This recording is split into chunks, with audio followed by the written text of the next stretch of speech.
County Commissioner Mombasa, all TSC and education officers present, union members present, Principal Shimolatewa and all other principals present, teachers, ladies and gentlemen, good afternoon.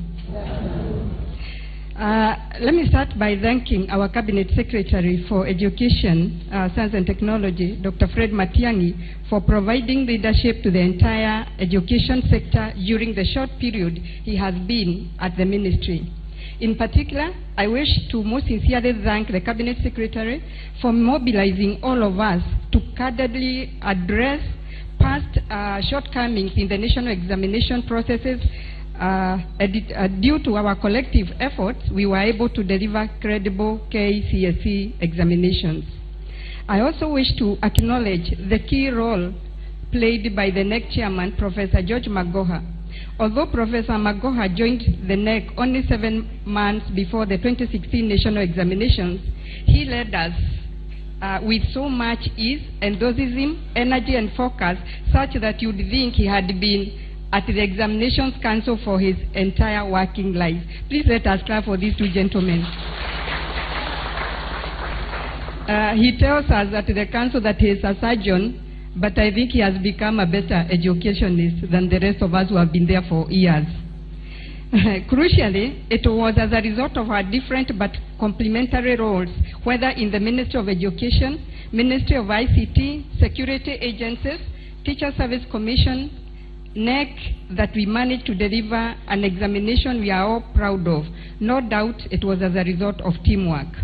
As the Teacher Service Commission, we are glad to have been part of the team that has definitely made a difference by restoring the respect and credibility of our national examinations. It is for this reason that I take this opportunity to thank all principals of our secondary schools and the thousands of supervisors, invigilators, examiners, and all our field officers who did a sterling job during the administration and marking of Kenya KCSE. But allow me a few minutes, Bwana Waziri, because like the Principal Secretary has said, we are the people who prepare, our teachers prepare the children from entry to exit. We manage the examination process. So allow me to make a few comments on a teacher's perspective. Ladies and gentlemen, I will digress a bit by telling you about a letter I received from a teacher a few days after the administration of the last KCSE paper. A long letter from a teacher in one of our public secondary schools came through the post office. The teacher wrote to commend our collective efforts in delivering credible KCPE and KCSE examinations. Maybe the Cabinet Secretary received a similar letter at Jogo. The letter dwelt on many issues relating to the conduct of KCSE, including very useful feedback on the 2016 examination strategy and proposals for building on our success. But one plain and simple paragraph in the teacher's letter struck me for the way it captured what had gone wrong in our schools. Allow me to read that paragraph in the letter. It said, actually, it has been very frustrating for teachers to teach students who had already switched off learning because they expected a leakage. The culture of not reading or not working hard had entrenched itself in schools because most students in other classes had seen it obvious that they will access leakage when their year or time comes. Ladies and gentlemen, this was the experience from an ordinary classroom teacher of mathematics and geography.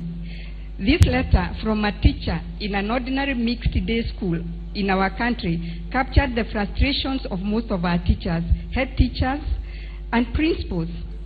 We have wasted generations, literally murdered our own country through exam cheating.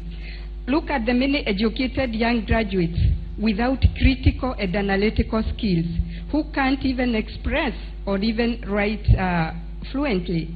Need I go further? This therefore underscores the reason why we should jealously guard against the success we made in 2016 examinations. Like many of you who participated in the administration and processing of KCSE, I have interacted with many teachers and heard their views on the administration and processing of the examination.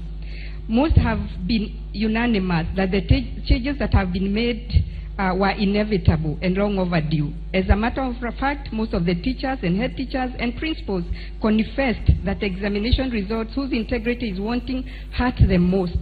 This is because they are members of a respectable profession, and moreover, such results can never help them accurately ascertain their success as lead educators. And so we at the TSC will continue working with all stakeholders to restore the integrity of national examinations for 4 main reasons. One, first, as the agency in charge of all aspects of teacher management, we strive to ensure that our teachers inculcate the right values in our children. These values include honesty, integrity, transparency, and hard work. Indeed, these are some of the values that our Constitution holds so dear. As the teacher who wrote the letter aptly put it, we cannot inculcate the values of honesty, integrity, transparency, and hard work when the learners believe they are shortcuts to passing examinations. Secondly, it is obvious that teachers play the most critical role in inculcating the right values in our children at the right age. If our teachers do not instill the values, we can be sure that all attempts by other socializing agents can only achieve limited success. And thirdly, examinations have the important purpose of selection.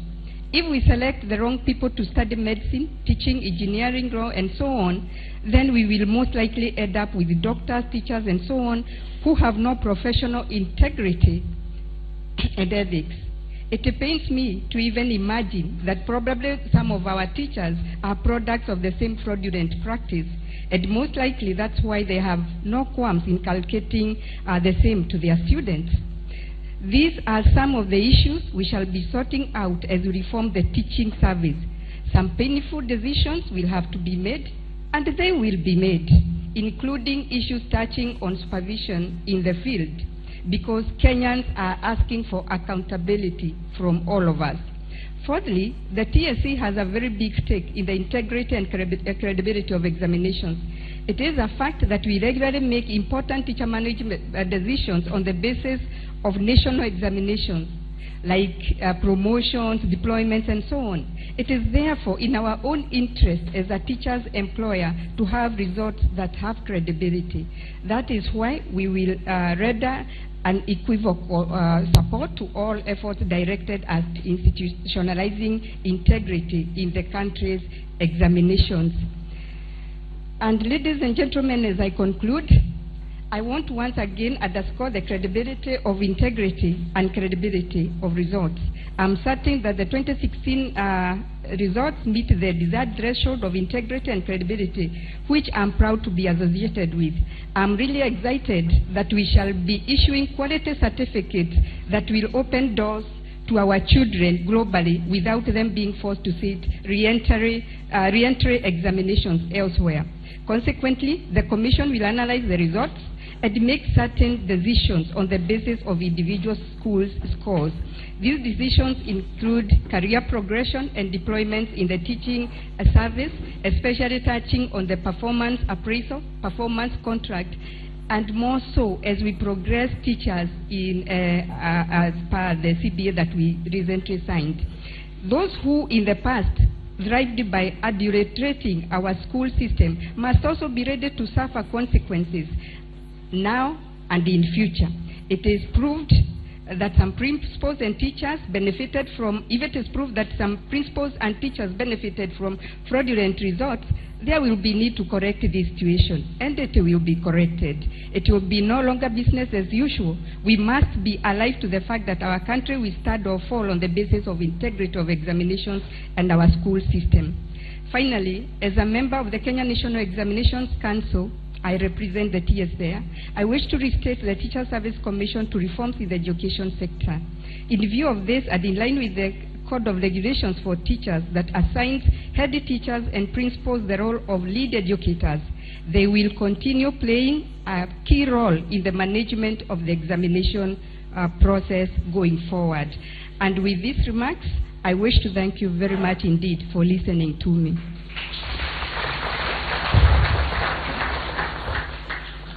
Thank you. I think we can give a better applause.